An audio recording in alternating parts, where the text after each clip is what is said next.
Hello, everybody. Welcome to my third video. I actually had a couple of rapture dreams. Yeah, I actually did, and I'm been moved by the Lord to share them with you. Hopefully you'll give me some interpretations on what they are, because I'm kind of mulling over them, what they actually mean and everything. But anyhow, let me put them out there for you, and let's see what we get out of this. My first dream actually happened about 6, 7 months ago, and I was standing on a hill, and I believe it was San Francisco, high up on a hill in the city, and I was looking around, and there were people everywhere, and the clouds in the sky were very dark, and then all of a sudden, a pinpoint of light came through the dark clouds and started growing and growing and getting bigger until it formed a large door in the clouds, a bright white door in the clouds. And on either side of it, on its right hand side, were white lightning, and on its left hand side were blue lightning. Don't know what the color means, but it looked pretty cool, to say the least. So there I am. I'm standing there looking up at it, and it hits me. This is the rapture. And I start going to people and say, look, up there, it's the rapture. But it was like talking to people who were like deer in the headlights. They didn't have a clue what was going on. And they didn't even want to look up. They just kind of went on going about their business and nothing. I couldn't reach them. I couldn't shake them. I couldn't do anything to reach them. They just totally ignored it. And then the dream ended. It's like, wow, that's pretty weird. I guess what it was trying to tell me, my interpretation of the whole thing, was that there are going to be so many people left behind when the rapture does happen, because they have no clue what's coming. They have absolutely zero clue of what's coming, and that is so sad. My other dream, a little weird, but the end of it was awesome. I'll have to tell you, the end was really awesome.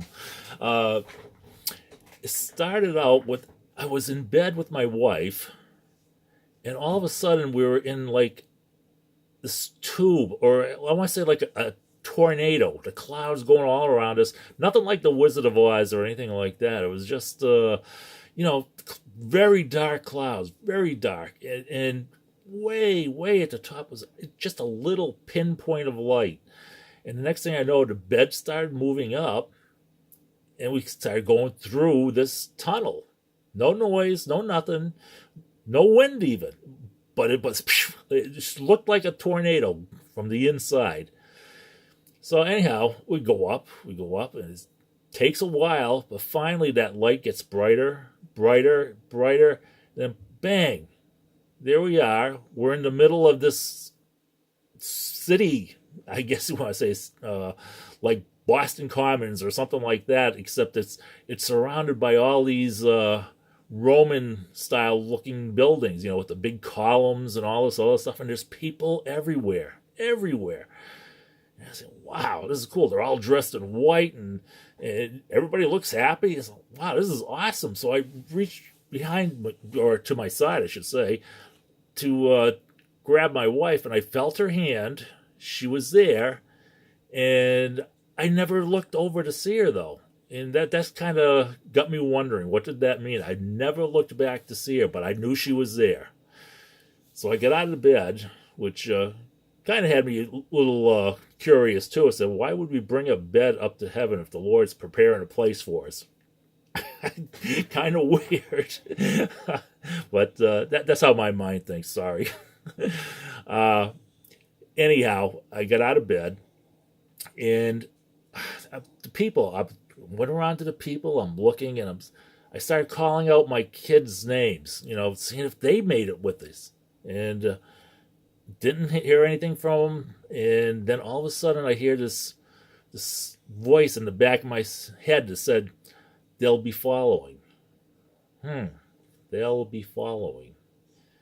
Wow. The only thing I could get from that was maybe they're going to be left behind, but thankfully they won't accept the mark of the beast, and they will come to heaven, die for Christ during the tribulation. But the big thing is they will be coming. So I took a little solace in that. That was pretty cool. Next thing I knew, I was in this big, big room, like a giant ballroom. And then there was a throne in the middle of it. And on the throne was Christ. And it's like, wow, people everywhere again. And I started walking into the room that he was in. And he just sat on his throne and he watched me as I passed by in front of him from his left to his right. All the time he was smiling at me. When I finally reached over to the right side of his throne, I woke up in my house, in my bed.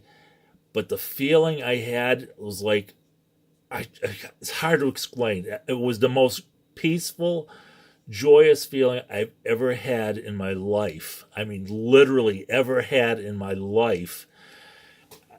Trying to explain it is, the only thing I'd say is the first thing I thought was of Moses. When Moses came down from Mount Sinai and he had the glory of God on his face and he didn't want it to fade, and he wanted to throw a veil over to keep it in. That's exactly how I felt. It's like, how do I keep this feeling? It's like, wow, this is so cool. And then the next thing I know, I wake up and I'm in bed, and what a feeling. It's still with me. It's still with me, but it only lasted for like maybe an hour at the most. But I'll tell you, if I could share it with everybody exactly as I felt it, you couldn't wait to get to heaven, because this is something you want all the time, forever and ever. It was the best feeling ever.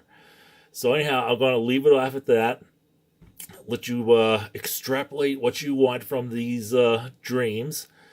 Hopefully they're positive and will be able to help other people find their way to the Lord. Whatever, it's what it is. God bless everybody, and stay looking up, because the Lord is coming very, very soon. Amen.